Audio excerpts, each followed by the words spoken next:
Hello and welcome to the third episode of the Out of Interest podcast. Today I am joined by Campbell. He is a 17-year-old entrepreneur, content creator, and interviewer based in Toronto. He has produced stories for CBC on subjects ranging from climate change to cannabis. His interviews on his podcast include David Suzuki, investor in Shark, Mark Cuban, VCs like Chris Sacca, and Tim Draper, as well as the founders of Dollar Shave Club, SoulCycle, and Gimlet Media, and countless others. So, Campbell, first off, how are you doing today? I'm doing well. Thanks for having me. Yeah, it's my pleasure. So, you run the podcast, right? We've established that. It's called The Ones Who Succeed. Mm-hmm. And so let's start off with where you got your inspiration for your podcast. Yeah. So a few things. First, thanks for having me. And second, during the intro, you merged some of my work with CBC and The Ones Who Succeed. So David Suzuki was part of the CBC, but I know it looks like that on my website, so it's not your fault. Anyway, so inspiration for the podcast. I always liked talking to entrepreneurs, and I started an agency, a video agency, when I was 13 and got really interested in content creation and entrepreneurship.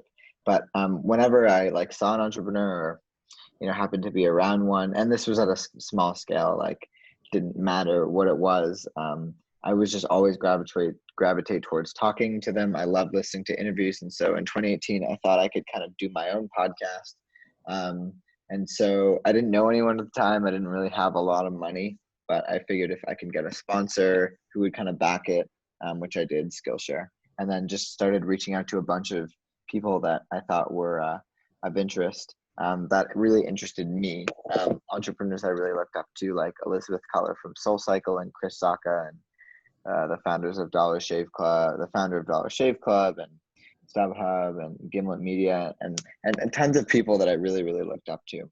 Mm-hmm. And as a result, managed to kind of have all these conversations. Launched season 1 in January of 2019, and then took some time to work on season 2. And now I'm working on the pod. New episodes every Wednesday. Yeah. So your first podcast episode, as you mentioned there, aired in January of 2019. You were 15 at the time. Yeah, I was 15 at the time, yeah. And you've been working... 16, actually. It's kind of funny. It's because that was only a year ago, a year and a half ago. I shot the whole, in 2018, I was 15, and I shot the whole thing in 2018. And my birthday was on January 21st.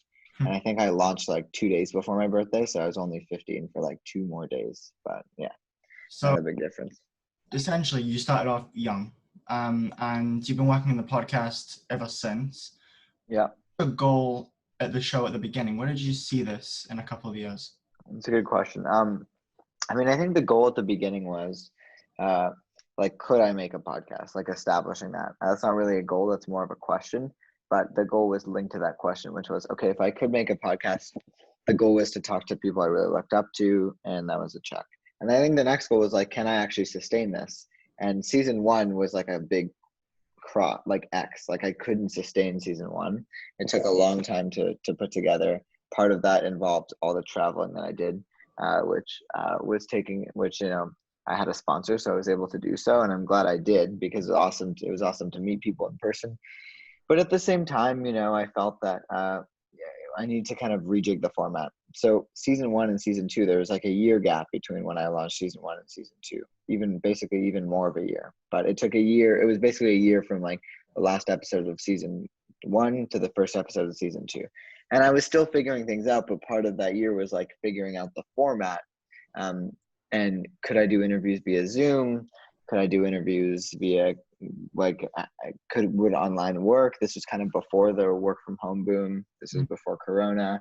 If I edit it a little bit better, but still make sure everything is tight. But if I, go a little bit easier on the effects, on the editing, will people still find it interesting? And a lot of experimenting.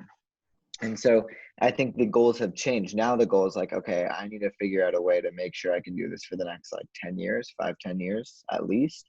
And as a result, if I'm going to be doing it for the next 5-10 years, I need to figure out a way to make it super sustainable. And as a result, that's kind of still what I'm figuring out today, but I definitely have a more sustainable system in place. Yeah, and one of the ways that you've managed to grow your audience in the first year especially was with some really big names as guests. Yeah, for sure. Osaka, David Suzuki, Mark Cuban, who's David Suzuki was part of CBC. That was a separate thing. Okay. But yeah, but everyone else you mentioned was on the podcast. Yeah, because Mark Cuban's like a household name. He's on show. Yeah. Everyone's I think. Definitely. How do you go about convincing guests to come on your show?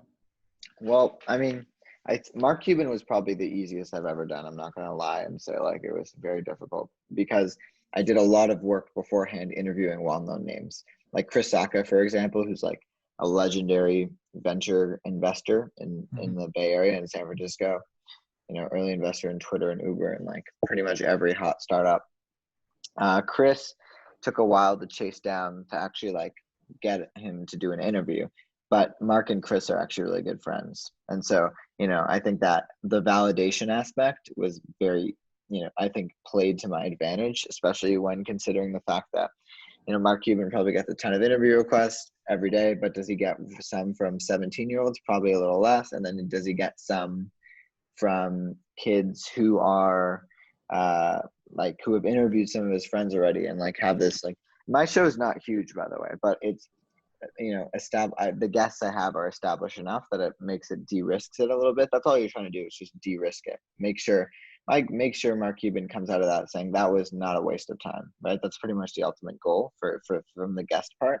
And so, the real challenge was getting the first guest when I had 0 followers, 0 listeners, 0 interviews. Like, how do you convince these people? And the truth is there's not like one secret formula. It was basically just sending cold emails. Like, I would find people's emails online. I put together this huge spreadsheet of like hundreds and hundreds of people that I would want to talk to. And out of those hundreds of people that I reached out to, 12 of them said yes. So those are your odds right there. That's your percentage, your conversion rate, if you will. And so it took quite a lot of work, but we managed to pull it off. Yeah. So you've flown to a bunch of different places to do these interviews, but the one thing that's kind of consistent is the topic of conversation. It's all business related. Like it isn't. Yeah. 100%. Yeah. So how do you prepare for an interview? Like how much research do you do? How much prep do you do for like camera work and audio and everything? Well, when I was doing season 1, when I was actually traveling, more prep in regards to camera because I had to go to the office. The big difference between Canada and the US is like many US office buildings, which is where most of these people were, have like tight security. You have to like show your passport to get in. That's not, I don't know if that's a 9/11 thing, but that really doesn't happen here. So that threw me off guard. Like there are a bunch of little things like that. Setting up, making sure that I had enough prep time to like make sure the mics were recording. There was an instance where I didn't record the mics until halfway through the conversation, which was terrible. And so I had to like figure out a way to patch it up. Luckily, it ended up working out fine. It's actually one of our more listened to episodes, but that was definitely a little exhilarating. So there were like a bunch of things, the actual prep for the interview takes probably the most time. Like I try not to have like a list of questions, although I tend to have a list of questions, but I try not to like, the emergency situation is if I'm going to like read off the list, and on almost non-emergency situation, I worded that wrong. I know some smart people will say like, you shouldn't have a list of questions. And I agree, but sometimes having at least bullet points where you want to hit, like for you, it's like, okay, from what I've seen so far, it's like, I want to talk about how did you start off with the podcast? How do you reach out to people? These are all things I'm guessing you're interested in, or you probably would be asking them. And in my situation, I had the same thing. I just basically had bullet points that I wanted to hit on. And obviously if the conversation drifted another way, as long as it wasn't 100% derailed, then like, I would say that's a success. And so all the people I interviewed were people I knew. I wasn't just like Googling who is an entrepreneur I could interview. Like everyone I interviewed, every single person I knew who they were before I even thought of this podcast, and I really looked up to. And so it made coming up with questions and like points I wanted to hit so easy because I was just genuinely curious, and I had all these questions that had just been building up throughout the past 5 years prior to in my entrepreneurial journey. I really started getting interested in entrepreneurship when I was probably around 10, like watching Shark Tank and Dragon's Den here in Canada, and just like whatever it was. And so as a result, I think the prep is probably the most important part, other than actually doing the interview. And as a result, I took my prep pretty seriously. Mm-hmm. So one of the things that you've talked about in your introduction video, it's on your YouTube channel. It's kind of an intro. Oh yeah, that was a while ago. Yeah, it's like how you set stuff up. You talked about the number of people, and you mentioned it on today's episode, the number of people that you've reached out to, and out of that, only 12 have. Season 1, yeah. Yeah, for season 1. So that leaves like 88 rejections. And when it comes to sponsorships, you said you had. Well, it was not like 100. It was like hundreds. Yeah. I think in an interview I've said thousands, and that's probably an exaggeration, but it was definitely hundreds of people, like hundreds, like 500, something around there. I don't know. I didn't count, but every day, Monday, my favorite day of the week during that time was Monday, because that's when people would check their email. And Saturday and Sunday just felt like such a slow down, because I would already commit to interviews, and like I'd say, okay, I'm going to be in New York on August 22nd. And I have one interview scheduled. How many interviews can I schedule on August 22nd? So I can make the most of my money while I'm there. And so I'd book one, but taking a whole trip for just one interview is like not super economical. So I'd be like, okay, how many can I get? And so I'd be frantically reaching out to basically anyone I really thought that would be of interest that I knew of. And as a result, these like 100, it just ended up accumulating the amount of emails I sent, definitely in the hundreds. And so, and so the rejection rate was quite high.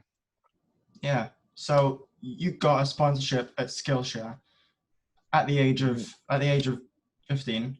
I just want to ask you, how did you do that? How do you manage to get out? Everyone's asked that. It's a good question.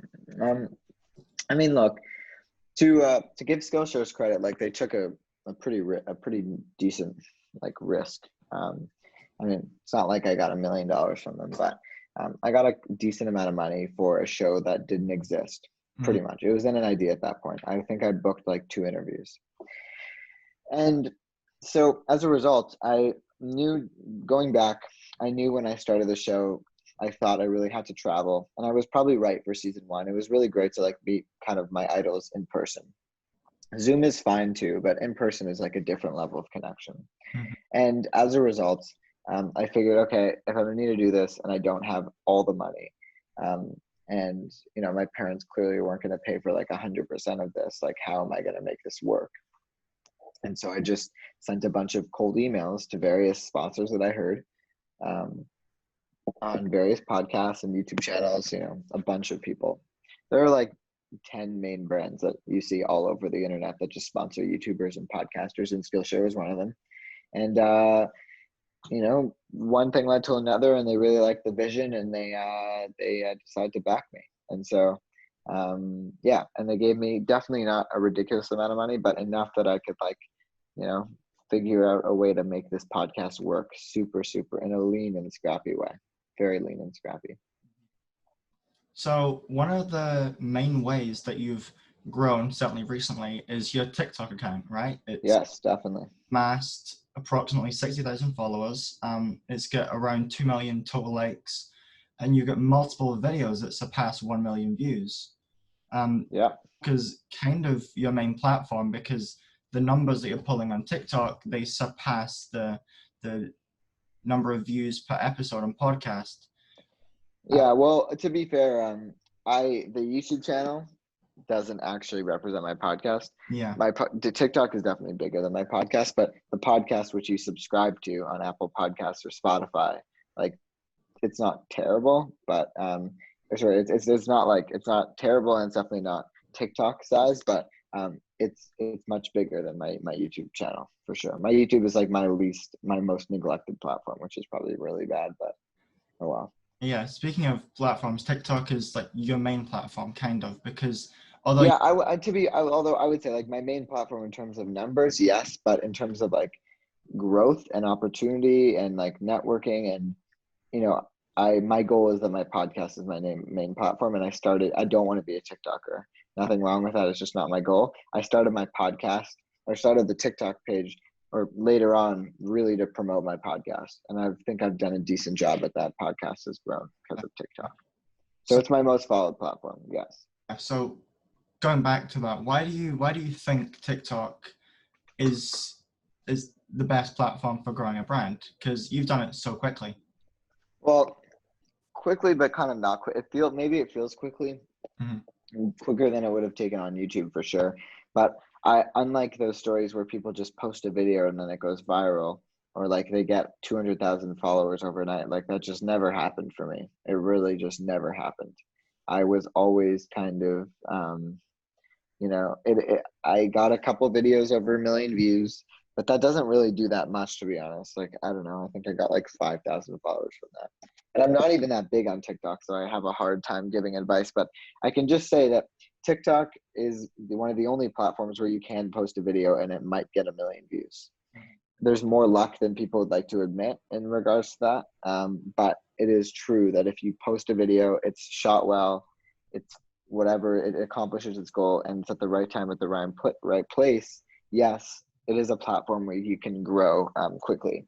I started TikTok in September of 2019 though, and so as a result, like I think I posted my first video September of 2019. I really didn't post daily until like February, and then I just trying to kind of hone my style, and all the while tried to figure out like, okay, I'm making these videos. Could I essentially build an audience that not only would follow me on TikTok but also follow me on other platforms, and not necessarily Instagram. Mainly the one I'm thinking of is podcasting, Yeah.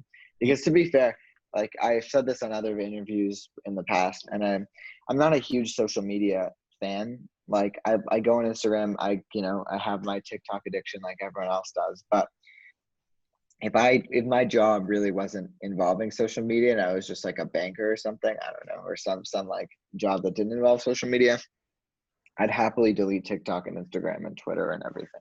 Hmm. And hopefully I can get to a place where I can have someone else take care of that for me, and I really don't have to go on any platforms, and I could just like listen to podcasts and chill out. But during the time being, TikTok, the opportunity, whether it disappears in September based off of how Trump decides to handle this, is to be determined. But yeah, I think the growth opportunity is immense, and I guess I'm an example of that. If you work hard, of course. If you like go really hard for a week or a month, from my experience, I didn't really see any crazy growth in a month. So when you're reaching out to these big names, obviously you said Mark Cuban was kind of easy to get because of Chris Sacca, but when Yeah, very much. these other people that they really won't know who you are beforehand, a lot of the ones at season one. Yeah, definitely. I mean, they didn't know who I was. Yeah, for Yeah, sure. the show hadn't aired yet. There's nothing for them to. Yeah, nothing. There was literally nothing. Yeah, it was an idea. So, do you find that sometimes when you're talking to these kind of big name people, that they don't take you seriously when you mention your age? Maybe via email, and I guess the ones that didn't take me seriously, didn't said no or just never replied. All the interviews I've ever done, I've never felt like, you know, I was being judged for my age, or, oh, Campbell, that's so cute. This is such a nice little podcast, None of that. I felt like I was being taken completely seriously. And I'm glad, because I'm actually, I work full time actually at a startup right now. I do all this TikTok and podcast stuff, like I guess theoretically part time. Though it seems like it's basically 2 full-time jobs at this point. But um, I really hate being like, I don't want to be good for a 17-year-old. I don't want to be like a good podcaster for my age. I want to be like a good podcaster, period. And so I felt it's an interesting question, and I guess I was a little worried that people wouldn't take me seriously, but I guess the people that didn't just didn't meet with me in general, and so that kind of solves its own problem. Mm-hmm. So you said that you want to thrive, not as you don't want to be the best 17-year-old podcaster. You want to just be a great podcaster. Yeah, I was gonna say I'm not gonna be the best podcaster in the world, and I don't really aim to be. I just aim to, have really conversations that really interest me. And if I do that well, but conversations that are good, not just for a 17-year-old, but that are really interesting for, anyone interested in entrepreneurship to listen to. And if I do that job well, then I'll build a larger audience. Yeah. So let's talk 12 months time, right? Where do you see the podcast going in the next 12 months? Well, I'll still be at it. And 12 months, someone told me, who was this? I forgot. This could have been an interview. I've done like three podcast interviews in the last day or 2 days. So, and then I also did another one on my show. So to be honest, it's all kind of blowing together. But someone in one of these interviews told me, or said that we like tend to overestimate how much we can accomplish in a year and underestimate how much we can accomplish in a decade. And so I don't want to like set all these hard goals publicly and then either fall short of them or just burn myself out while trying to achieve them. Yeah. So I think the goal with the podcast is just to keep it going. I really think in 5 years it's a different game. Like I'll probably be more well known and the podcast will be a bigger thing. But up until then, I'm just going to keep really working hard, keep my head down, just, stay fit, stay healthy, just keep working at it. And, whether TikTok's going to be gone by then, who knows? I don't really care, to be honest. I'm not doing this to be a TikToker. And my heart is definitely in audio. But at this time, I feel like if I just work hard enough and kind of keep going, have grit and kind of be persistent throughout next year and the year after, I'll have a much bigger show. So how many listeners will I have in a year? I don't know. Like, who knows? But at this point, at this point, I really plan on just keeping the podcast up and running because if anything, it's a wonderful networking opportunity. Mm-hmm. So I wanted to switch gears a little bit, and I've got that you you've made a documentary. Yeah, I haven't been asked this that often. Yeah. So the documentary, I'm correct in saying it's on the education system. So it's not done. Okay. So this is you're the only one to ask me. So, so in September, like in between when I was like figuring out what to do with the podcast, I really thought that there'd be an interesting opportunity to do a documentary on education. And so one of the people who followed the podcast, this investor in New York, decided to fund it a little bit. And I traveled around and we shot this really interesting kind of pilot documentary. It was definitely not ready to be released, and we were actually in the process of pitching it. And then COVID happened. So unlike all my other answers where I can say like, and this is how that went, I don't know how this goes. I don't know if it's going to be on Netflix or if it's completely going to die. It's kind of out of my control at this point. So we're kind of just waiting to see what happens. Yeah. But, you're still relatively young and you are shooting a documentary. What's that like in terms of, is it kind of overwhelming? Not at all. Maybe not at all. It was a lot of work, but work's not something that like scares me. I will say the podcast was probably harder because unlike the documentary where it's like, okay, I shot this pilot, let's see if it works. And let's see if studios like it. The podcast is like, it's not studios that I'm trying to impress, it's the market. And so it was, it's a lot harder, I think, or maybe not, definitely not a lot harder. Like when I say documentary, like it was like a pilot documentary series. So like little episodes, trailer, basically just like the beta version of what could be a documentary on education.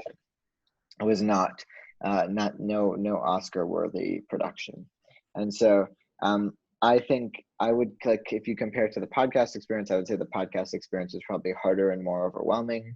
The documentary, I really like worked on it a lot from mainly like November to January. So it was a shorter period of time. And we'll see what happens, but it's kind of out of my hands at this point. Yeah. Well, I wish you the best of luck with thank you. And the documentary. and the TikTok and whatever else you have going on? Because it seems like you have a lot on your plate in terms of projects and platforms you have to manage. I have a hard time saying no. It's a problem, but Yeah. we'll work on that. Yeah. But that just about does it for time on today's episode. So I want to thank Wonderful. you very much for coming on the show. Yeah, thanks for having me. You asked great questions. Thank you. For those of you watching on Spotify, if you go over to the YouTube video right now, you will find in the description links to Campbell's podcast and his YouTube channel, which I highly encourage you to check out. And thank you very much. That is all for today's episode.